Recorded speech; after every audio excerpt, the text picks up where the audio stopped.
మనుషులు చంద్రుడి దగ్గరికి ప్రయాణించినప్పటి నుండి 60 సంవత్సరాలకు పైగా గడిచిపోయింది. ఊహించదగిన అంతరిక్షంలో 53 సంవత్సరాల నిశ్శబ్దం.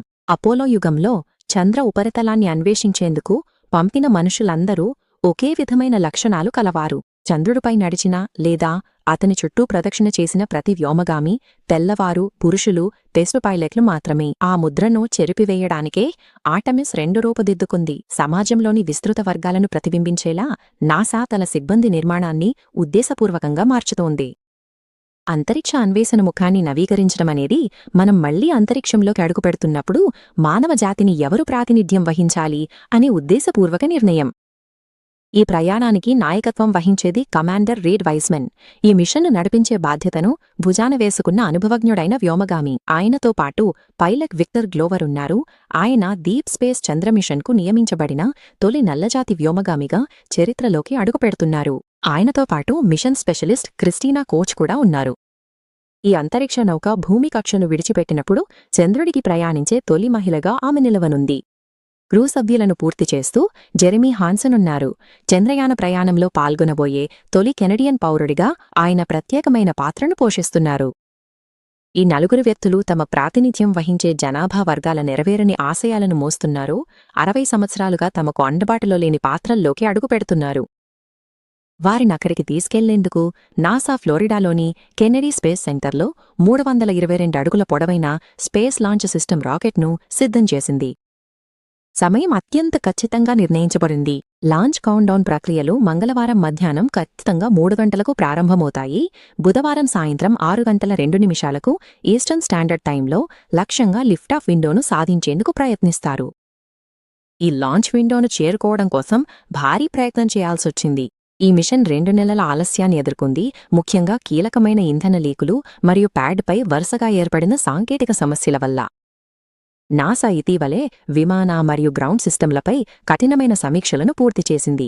వారు ఆ అడ్డంకులను దాటి ఇప్పుడు ఆపరేషన్లు చివరకు సజావుగా సాగుతున్నాయి. ఒక వాహనాన్ని మనుషులు లేని సరుకు రవాణా నుండి సున్నితమైన మానవ ప్రాణాలను రక్షించే దిశగా మార్చినప్పుడు జాగ్రత్త తప్పనిసరి. ప్రతి వ్యవస్థను లిస్టాఫ్కు ముందు ధృవీకరించేందుకు ఏజెన్సీ సంతోషంగా నెలల తరబడి ఆలస్యాలను భరించేస్తోంది. ఈ 1968 అపోలో 8 చంద్రకక్ష ప్రణాళికను చూడండి. చంద్రకక్షారిటానని గుర్తించబడిన మూసివేసిన లూప్లను గమనించండి. ఆర్టెమిస్ 2 దీర్ఘకాలిక కక్షలోకి ప్రవేశించదు. దాని బదులుగా వారు క్రింద చూపిన నిరంతర మార్గాన్ని అంటే ఫ్రీ రిటర్న్ ట్రాజెక్టరీని ఉపయోగిస్తారు. తమ 16 రోజుల ప్రయాణంలో ఆర్టెమిస్ 2వ అపోలో 13 విమాన మార్గాన్ని అనుకరిస్తుంది. వారు చంద్రుని దూరపువైపు చుట్టూ బాగా దగ్గరగా తిరుగుతారు. చంద్ర గురుత్వాకర్షణను ఉపయోగించి అంతరిక్ష నౌకను ఆపకుండా నేరుగా భూమివైపు విసిరేస్తారు. ఈ సమీప దశలో సిబ్బంది ప్రధాన శాస్త్రీయ లక్ష్యం విండో ద్వారా నేరుగా చంద్ర ఉపరితలంలోని స్థానిక పరిస్థితులను అధ్యయనం చేయడం. ఈ ప్రత్యేకమైన ఫ్రీ రిటర్న్ ట్రాజెక్టరీ ఒక కీలకమైన ప్రమాద నివారణ వ్యూహం. ఇంజిన్లపై కాకుండా భౌతిక శాస్త్రంపై ఆధారపడటం వల్ల వారి ప్రధాన ప్రొపల్షన్ వ్యవస్థలు పూర్తిగా విఫలమైనా కూడా సిబ్బంది భద్రంగా భూమికి తిరిగి రావటానికి గురుత్వాకర్షణ సహాయపడుతుంది. ఆ 10 రోజుల ప్రయాణం ముగిసిన తర్వాత సిబ్బంది వాతావరణంలోకి తిరిగి ప్రవేశించడాన్ని తట్టుకుని బతకాలి.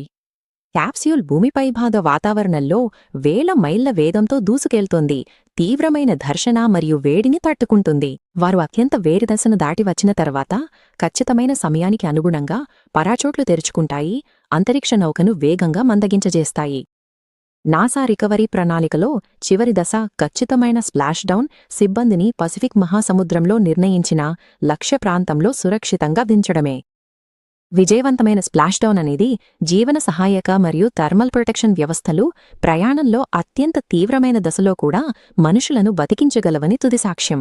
ఈ 10 రోజుల ఫ్లైబై హార్డ్వేర్కు తప్పనిసరి అత్యంత కీలకమైన పరీక్షగా పనిచేస్తుంది.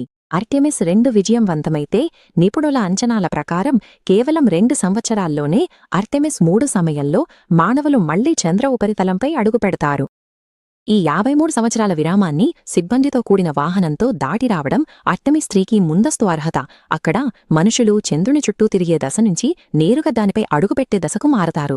ఈ ప్రత్యేక ప్రయాణానికి కేవలం 4 వ్యక్తులు రాకెట్లో కూర్చున్నారు. కాని వారి విజయమే మానవాళిని శాశ్వతంగా చంద్రునిపైకి తీసుకెళ్లేందుకు అవసరమైన వ్యవస్థలను ధృవీకరిస్తుంది.